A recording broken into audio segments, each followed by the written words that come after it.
In this video I'm going to be looking at the classical variation of the French defence. So that's with 3 knight c3, it starts with e4, e6, d4, d5, knight c3. This is the most popular move in this against the French defence, slightly more popular than the Tarrasch. Okay, so after knight c3, there's two main options here. There's bishop b4, knight f6. Okay, there is also d takes e4, which is an interesting line. This is slightly more drawish. It's very solid for black. Okay, so this sort of leads to Rubens style or Fort Knox variations. So Rubens style being knight d7, Fort Knox bishop d7, bishop c6, and the useful thing if you learn one of these variations is that you can play against knight c3 but also against knight d2, which is the Tarrasch. So these are the two most popular choices. So if you know d takes e4 well, then yeah, it could be a very good option. Anyway, the move I tend to play is knight f6. Okay, so I used to play bishop b4 as the main move, but recently, I don't mind getting positions where you go into the main lines. I quite like these positions for black where it's very double-edged, where you stack a pawn and get these sort of positions. But there's quite a lot of players nowadays that are just playing, so say bishop d2 here, which I don't particularly like playing against, or they're going knight to e2, or bishop to d3, or they're just taking on d5. And so there's very boring variations to play against.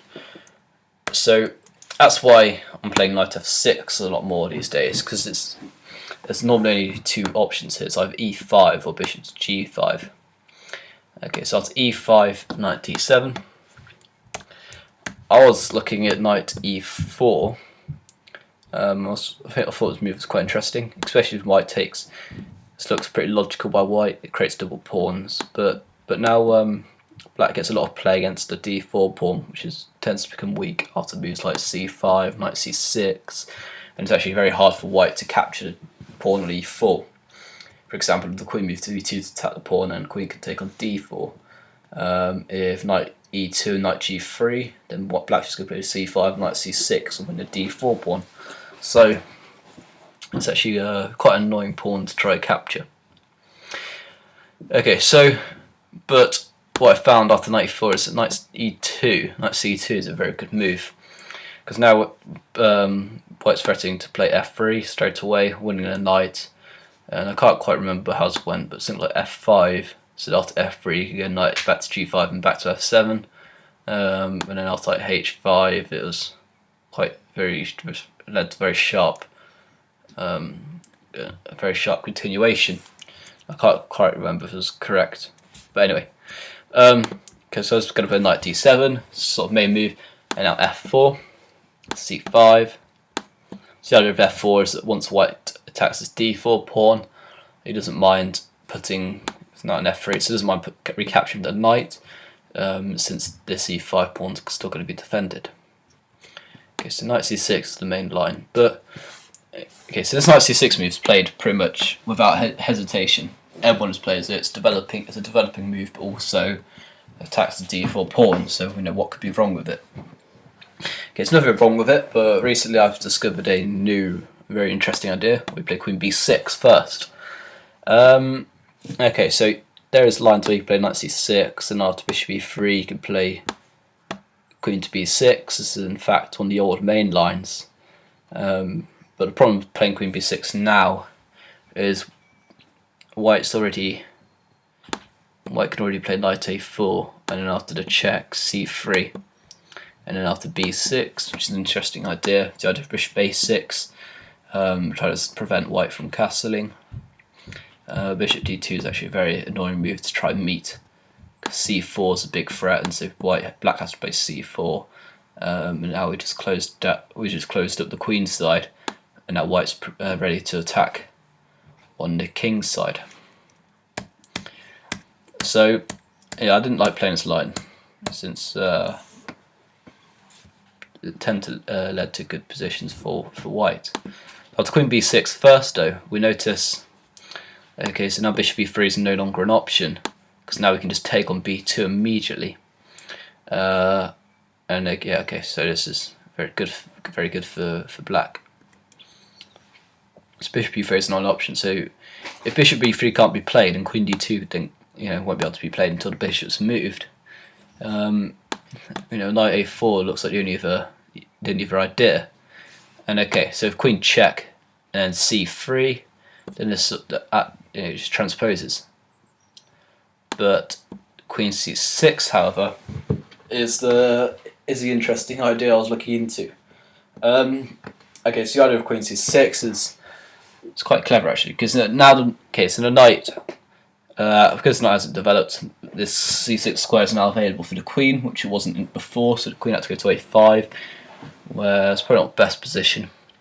So queen c6 is good because first of all we're attacking the knight, and if the knight goes back to c3, then we can just play a6, stopping any bishop b5 moves, and then it's after bishop e3, b5, queen d2, and b4, and this queen on c6 stops the knight coming to a4, which can often be annoying. So knight e2, and maybe c3 or a5, and you already see that black's attack has already arrived. Knight b6, and trying to castle here would just be suicide. I mean, you got to stop knight c4 to save knight g3. You might even just take time to play g6 at some point. Or I don't know. You probably won't want white to take on c5, so maybe play c4 and then play g6 to stop any f5 ideas. And black seems to be doing fine here. So okay, so after queen c6, another option may be to play c3. So supporting the centre, but also the queen defends the knight. Okay, so if b5, then white's going to take on c5, which is, I think it's okay for white, because it takes, bishop takes, knight d4.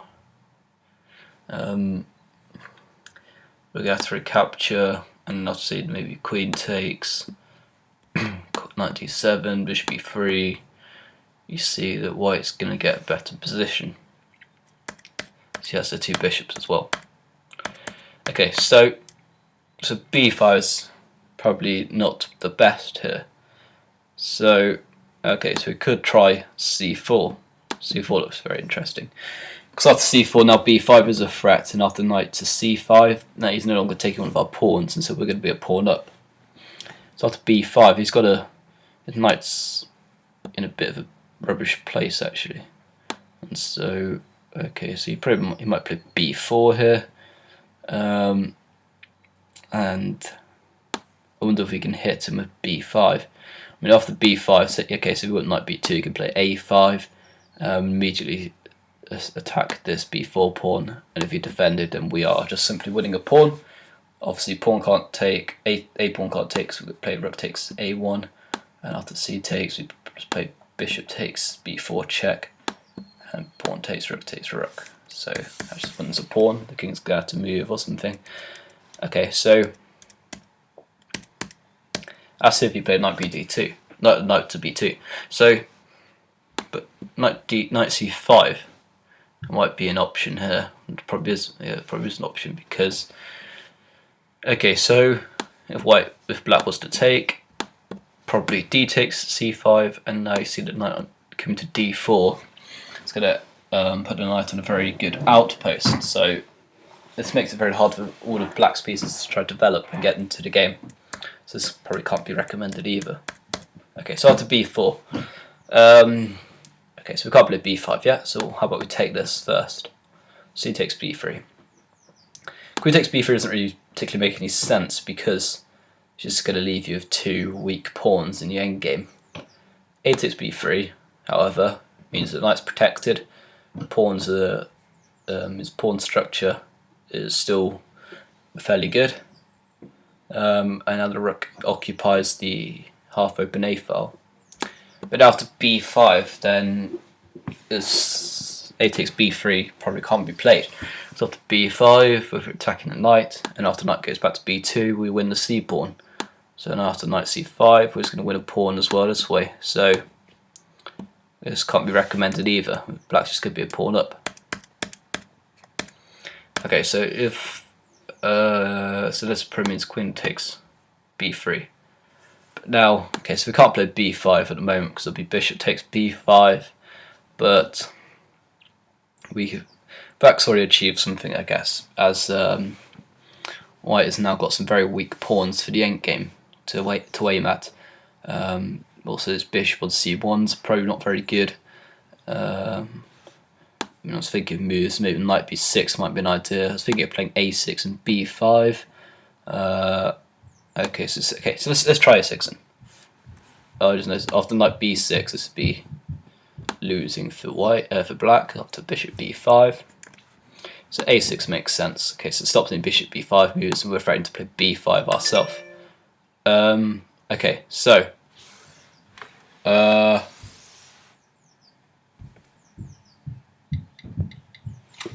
okay, so what if we just, if white plays, say, bishop d2, protecting c pawn, and now we can play b5. Now knight's going to have to go back to b2, now knight to b6, and already we can see that black's going to get a fantastic game here. Knight's going to come into c4. This pawn's going to be a big weakness. Bishop d7, maybe, actually no, probably knight. Okay, so say after bishop d3, we're going to play maybe knight d7 and then castle, and then maybe it's g6 just to block things up on the king's side. Rook may come to c1, and we play knight c4, and then knight coming into b6. Okay, so the bishop drops back knight b6, and black's doing very well.